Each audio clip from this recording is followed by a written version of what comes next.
जहाँ जैन समाज के घर कम है वहाँ 2 दिन या 3 दिन ही रुकना चाहिए। जो थोड़े से बड़े शहर हैं उनमें वाचनाएं आदि करना चाहिए। जहाँ पर नियम धर्म और विवेक के साथ साधु की भक्ति करने वाले, साधु की परिचर्या कराने वाले श्रावक होते हैं, वहाँ साधुओं को ठहरना चाहिए। मूलाचार में यह भी आया है साधुओं को विहार करना चाहिए। तो उसका उद्देश्य क्या होता है कि या तो तीर्थ वंदना के लिए विहार होता है, अथवा गुरु के दर्शन के लिए विहार होता है, या फिर गिर शासन की प्रभावना के लिए विहार होता है।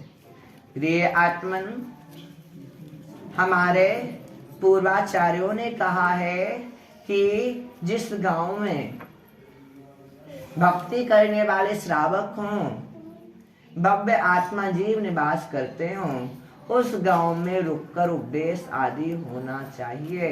लेकिन वह कब तक होना चाहिए? जब तक कि गुरु की आज्ञा जितने दिन तक की होती है उतने दिन तक की होनी चाहिए। आपके गैसाबाद आए थे, आपका परम सौभाग्य था। हम तो गैसाबाद से आगे निकल चुके थे। कहाँ चले गए थे? सिमरिया चले गए थे। बड़ा संग था। सब बड़े संग को देखकर ये सोच रहे होंगे कि कोई नहीं रुकेगा, सभी कहाँ जाएंगे? उस समय पन्ना आचेसी के साथ जाएंगे। लेकिन आचेसी पहले से ही मानस बना चुके थे। पथरिया से ही हटा तक किसी से कुछ नहीं कहना। क्या नहीं कहना?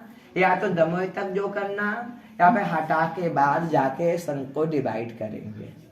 हटा के बाद हिनोता हुआ है ना भैया, या फिर गैसाबाद हुआ, या फिर जहां जहां भी जैन धर्म को मानने वाले शुद्ध श्रावक रहते हो वहां पर पूछा आचार्य ने गैसाबाद कैसा रहेगा। जब आए थे मैंने कहा आचार्य यहाँ नहीं रुकना। क्या कहा था? यहाँ नहीं रुकना। अमानगंज से हम सीधे, आप तो कह रहे हो गुनोर के महावीर जयंती करेंगे तो हम गुनोर चले जाएंगे अमानगंज से, आप पन्ना चले जाना। आचार्य ठीक है, लेकिन श्रीफल किसी ने चढ़ाया। सुन समझना पहले, है ना सुलेखा जी? श्रीफल किसी ने चढ़ाया, भावनाएं किसी ने बनाई, लेकिन फायदा किसको हुआ? गैसाबाद वालों को। दोपहर में आहार के बाद कुंवरपुरा वाले आए थे सिमरिया में। महाराज आचार्य ने बोला है कि आपको कुंवरपुर ले जाए। मैंने बोला आचार्य से बात करूंगा, उसके बाद बताऊंगा, क्योंकि अमानगंज जाना है, अमानगंज से संघ डिवाइड होगा। फिर आचार्य के पास चर्चा हुई, सर के मंदिर तक पहुंच गए सिमरिया के। तब तक ये फाइनल नहीं था पन्ना जाना है कि कुंवरपुर जाना है। लेकिन आप लोग का परम सौभाग्य था कि हम सिमरिया से फोन लगवा चुके थे कुंवरपुर कि संभावित 2 बजे तक विहार हो जाएगा।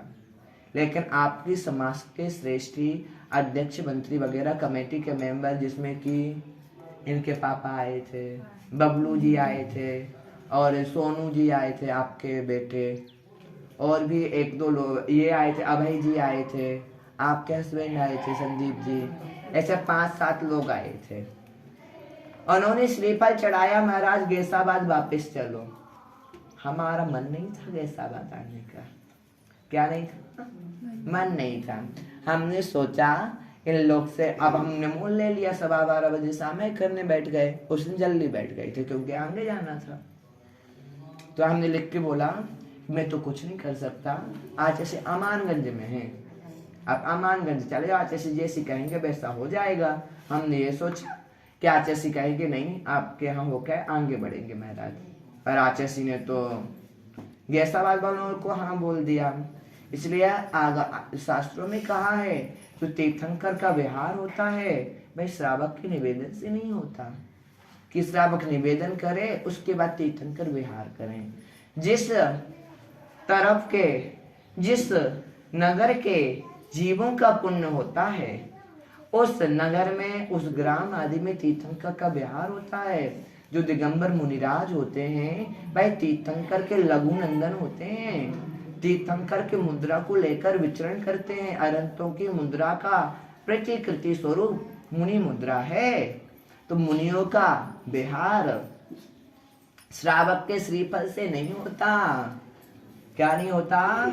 श्रावक के श्रीफल से मुनिराज का विहार नहीं होता। श्रावक के निवेदन से मुनिराज नगर नगर गांव गांव नहीं जाते। जिस भूमि का पुण्य होता है उस भूमि पर आकर मुनिराज निवास करते हैं। अपने धन उपदेश की वर्षा से भव्यों को सिंचित करते हैं और अपना समय पूरा होने पर अपनी अपनी दिशा की ओर चले जाते हैं। गेसाबाद वालों, आपका जितना पुण्य था उतना आपने ले लिया। अल्पकाल की वासना में आपने बहुत पाया। जितना गुरुदेव ने दिया था मैं कुछ ज्यादा तो नहीं दे पाया। मैंने आपको कुछ ज्यादा नहीं सिखा पाया। जो आचार्य श्री ने दिया था मैं तो सिर्फ माध्यम था। मेरे अंदर इतनी योग्यता नहीं थी कि आपको कुछ दे पाऊं, आपको कुछ सिखा पाऊं। लेकिन गुरु के प्रसाद से जितना था उतना दिया और जितना आपका पुण्य था उतना आपने भी लिया। लेकिन अब गुरु आज्ञा हो चुकी है, आपका समय पूर्ण हो गया। गुरु ने कहा था 2 महीना कि बेटा यदि मन लगे, गैसाबाद में मन लगे तो आदिनाथ जयंती से महावीर जयंती तक रुक जाना। यदि मन ना लगे तो बिहार भी कर सकते हो। गुरु की आज्ञा थी तो गुरु की आज्ञा तो को पूरा करना था, चाहे आप अच्छे से रखते या फिर बुरे से रखते। क्योंकि एक बार बेटी ससुराल जाती है तो माता की आज्ञा पूर्वक जाती है। माता सिखाती है बेटी ससुराल वाले कैसे भी रखें, अच्छे से रहना, परेशान नहीं करना, उन्हें किसी भी बात में रुष्ट नहीं होना, किसी भी बात में कोई कमी नहीं करना, माता पिता के कुल की लाज रखना।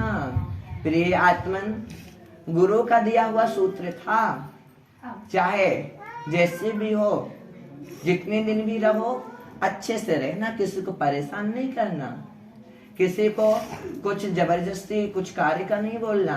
जो सहजता से हो जाए वह सहजता से कर लेना। यदि समाज किसी भी कार्य को करने में असमर्थ रहे तो बार बार उनको प्रेशर मत डालना। अपना स्वरूप सहजता है, अपना स्वरूप समता है। जहाँ रहो समता से रहना, क्योंकि साधु का आभूषण समता होता है, माता का आभूषण ममता होती है। भले ही बेटा कैसा भी हो, भले ही पुत्र कैसा भी हो, लेकिन माता ममता नहीं छोड़ती। उसी प्रकार से भले ही समाज कैसे भी रखे, अपनी समता तुम नहीं तोड़ना।